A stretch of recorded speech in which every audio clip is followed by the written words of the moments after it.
oi una scarola, oi una scarola, oi una scarola, oi una scarola. Li turchen se vanno, Michele no, e Michele no.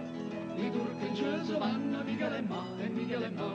A riposare, a riposare, a riposare, a riposare. Chi per la cigna chi è Michele no, e Michele no. Chi per la cigna chi è Michele no, e Michele no. Per lo stropone, per lo stropone, per lo stropone, per lo stropone.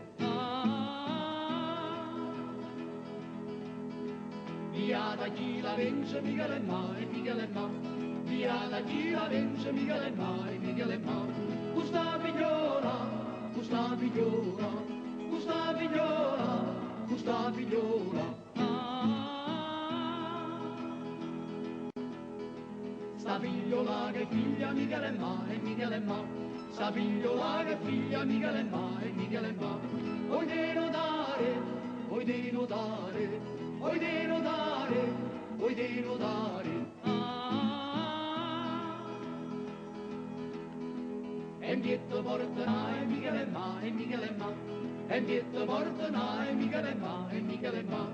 Stella Diana, Stella Diana, Stella Diana, Stella Diana.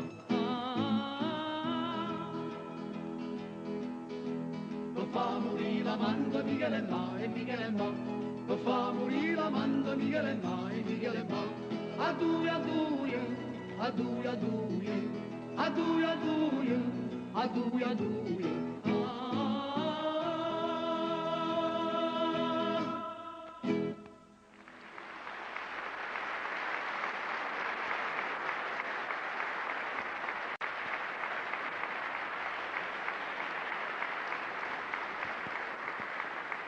Bene, siamo giunti alla fine di questo ipotetico viaggio e prima di far rientrare la locomotiva nel museo di Pietrarsa, io vorrei chiamare tutti gli artisti che hanno partecipato a questa trasmissione per ringraziarli. Allora vorrei far salire sul palcoscenico Roberto Murolo, Eugenio Bennato, il balletto di Di Martino, Consiglia Licciardi, Peppino Di Capri, Lina Sastri e i nuovi cantori di Napoli.